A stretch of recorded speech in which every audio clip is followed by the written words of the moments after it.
Sekarang dengan Bapak Kaidar.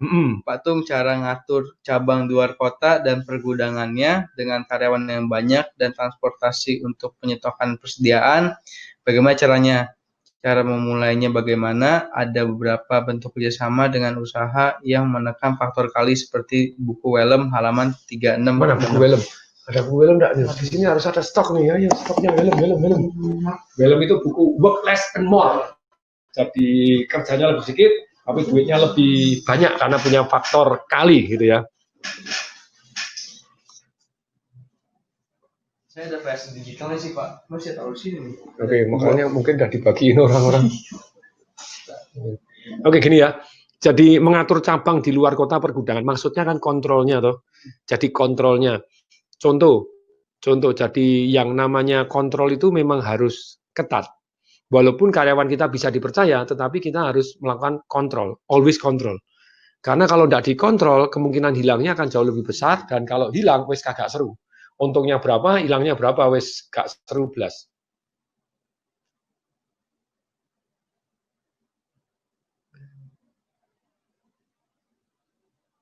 Kemarin saya waktu kumpul-kumpul sama Rorois Club itu,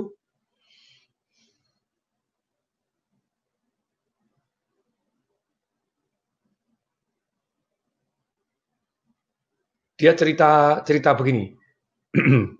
Kalau yang namanya stok itu, ini yang produksi plastik begitu banyaknya itu tadi. Margin saya itu tipis. Jadi kalau saya itu hilang satu, itu saya harus jualan 18 baru bisa balik modal. Wah, hilang satu. Oke. Nah, untuk itu dia punya sistem kontrol yang seru. Saya di toko buku Togamas ada sistem kontrol.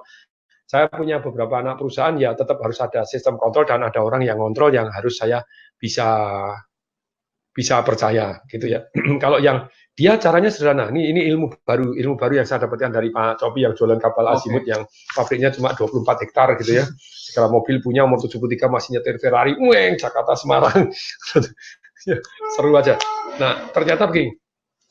Jadi dia setiap mau produksi 2000 ya just in time. Jadi dia mulai masuk. Masuk itu kan ada yang namanya pencatatan. Pencatatan. Maksudnya pencatatan itu beli barang misalnya 5.000. Masuk toh.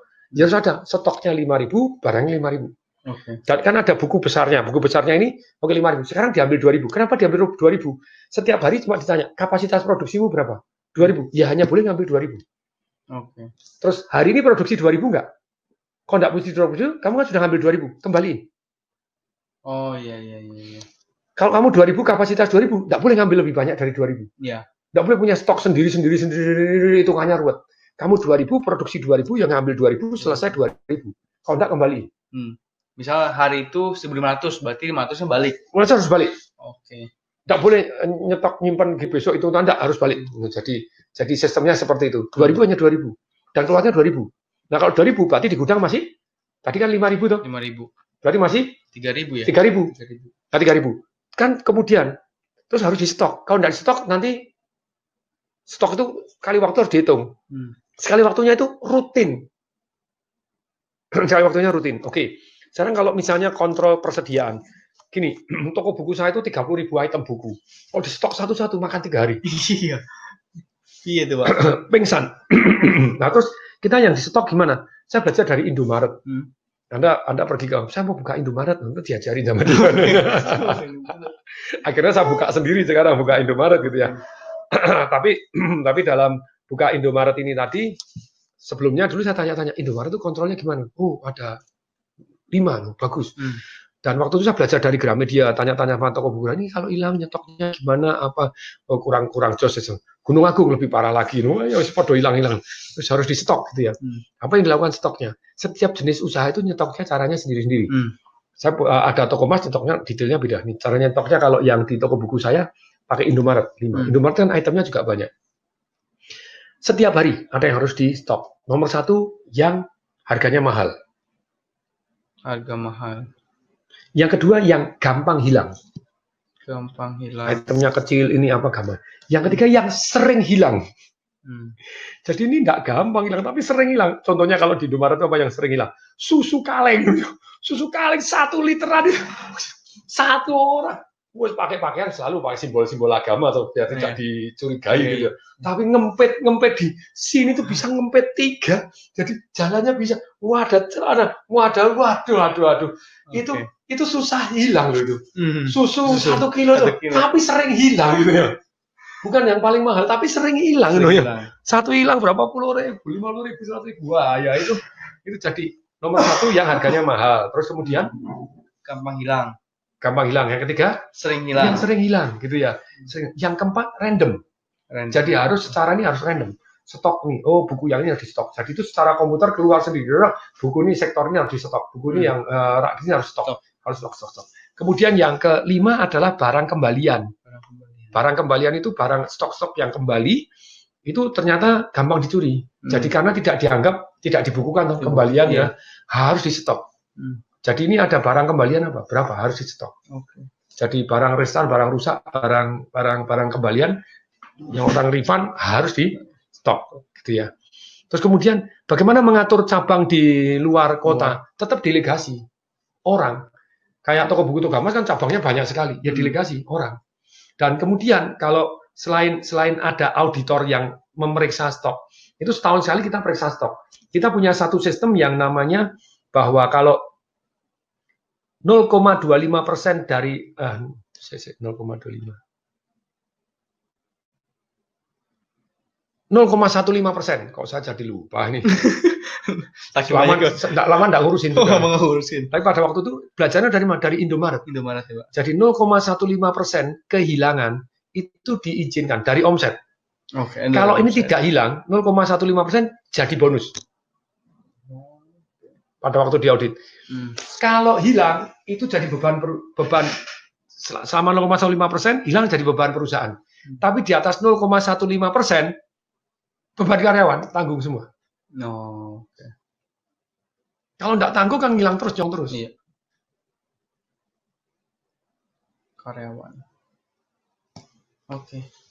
Terus kemudian tetap ada auditornya setahun sekali di audit. Auditornya. Nah, jadi kalau di pergudangan tadi kan ada sistemnya. Surat jalannya berapa kan dibukukan toh. Berarti kalau dikeluarkan berarti ada surat jalan untuk keluar juga toh. Yang terima siapa toh? Yang terima betul nggak, punya hak nggak? Terus kemudian saldonya berapa harus di stok. Nah, dua bulan sekali, 1 bulan sekali tetap harus di stok, dan kalau ada kehilangan seperti apa. Plus ditempel. Kalau saya ada 2 lagi jurus, mau saya share. Karena kebetulan ngurusin ini gitu ya. Jadi jurus 1 itu jurus berikutnya saya nanam FBI. Maksudnya nanam FBI itu ada karyawan yang kalau ada apa-apa tolong lapor saya. Setiap hari Rabu kamu SMS saya.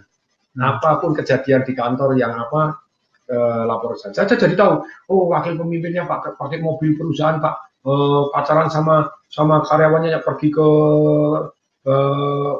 kayak misalnya dari sini di puncak, dari kita tahu loh. Oke, apalagi lapor ini Pak ini. Dan itu nanam FBI. Dan nanam FBI-nya saya ganti-ganti, tidak satu terus. Jadi akibatnya mereka kadang curiga, ini ya jadi FBI temannya gantian yang si A ini gantian si B ini. Jadi nanam FBI itu membuat kita jadi tahu kondisinya di perusahaan sana. Dan orang tersebut yang nanam FBI saya kasih tambahan. Gajinya saya kasih tambahan, buat untuk SMS saya kasih. Oke, terima kasih sudah selesai. Tugasnya ini akan dialihkan kepada orang lain. Jadi dia tahu, tugasnya orang lain. Dan yang orang lain kalau Anda ketahuan atau cerita, tanda tangan, duitnya harus dikembaliin semua. Bonusnya harus dikembaliin semua kan gitu ya. Kalau nggak dikembaliin kan enak aja dia nanti. Ini jadi dengan ganti-ganti tersebut kita bisa mengontrol lebih baik. Karena ada FBI yang kita tanam dan orang tahu, ada FBI-nya ini. Ada CIA-nya ini, ada BIN-nya ini. Nah, kemudian jurus berikutnya adalah ditempel di tempat kerja. Segala pencurian, tulis loh, segala pencurian akan kami laporkan ke polisi. Tulis begitu dah. Semua orang yang melaporkan pencurian, nah kita kasih insentif. Kalau pencurian dari eksternal dapat 500.000. Kalau dari internal dapat 2 juta. Eksternal 500.000. Lu yang dicuri bukunya cuma 50.000, tak apa-apa. Tapi Anda nangkap pencuri, ya pencuri penjarakan. Jadi efek jerah. Di sana nyuri dipenjarakan semua. Pak Tung pernah memenjarakan orang? Ya pernah lah, masa ada pernah. Ngasih insentif. Saya bangun kemarin, itu nyuri 1 lembar besi dan pelapor dirahasiakan, ditempel tuh. Semua akan dipidanakan dan semua yang melapor akan dapatkan insentif ini dan semua pelapor akan dirahasiakan. Ada orang lapor, Pak ini ngambilin besi, ngambilin begini. Kita buktikan, dia orangnya SMS saya, Pak ini ngambil Pak, pas ngambil langsung cerita, tangkap, saya bilang, tangkap, ya sudah orangnya tak kasih insentif 1 juta, 1 lembar besi tak kasih insentif 1 juta. Pada yang nyuri kabel, tak kasih 20 juta. Yang menangkap tak kasih 20 juta. Oke. Kabel mahal ya, gulungan ya. Kabelnya 15 juta, insentifnya 20 juta. Mantap. Jadi maksud saya lebih baik kamu bolong sama saya aja daripada begini. Iya. Dan kalau kepepet butuh apa, silahkan ngomong daripada nyuri. Pak saya perlu bantuan, saya kan bantu. Iya. Pak saya ini butuh gini, anak saya sakit ini, kita lihat dulu, datang di rumah sakit. Rumah sakit. Kalau ya bohong, sorry Pak sudah bawa pulang, ayo mulai bohong. Sudah bawa pulang. Itu ada salah satu dulu saya tahu gitu ya, jadi dia not really nice. Pokoknya not really nice itu orang tua saya sakit Pak, tolong dibantu. Di mana saya kan datang? Kalau sekarang di rumah sakit Pak, sakit keras ini. Tapi di mana saya kan datang? Tidak dijawab langsung saja. Langsung sudah pulang. Nggak bagus juga ya Pak ya. Nah, jadi sometimes memang harus dibuktikan. Itu ceritanya Pak Jokowi kan sama tuh. Jadi pada waktu satu hari dia ada satu yang bagian kebersihan di Solo, wali kota, itu Pak Jokowinya lagi nyapu. Kata tukang sapunya tidak datang, dia nyapu. Mohon Pak, saya terlambat, mohon maaf Pak. Ada apa kok terlambat? Anak saya sakit Pak, anak saya sakit keras, terpaksa saya harus merawat anak saya demam keras begini, saya lagi jagain anak saya. Oh ya, jadi kenapa saya sapuin?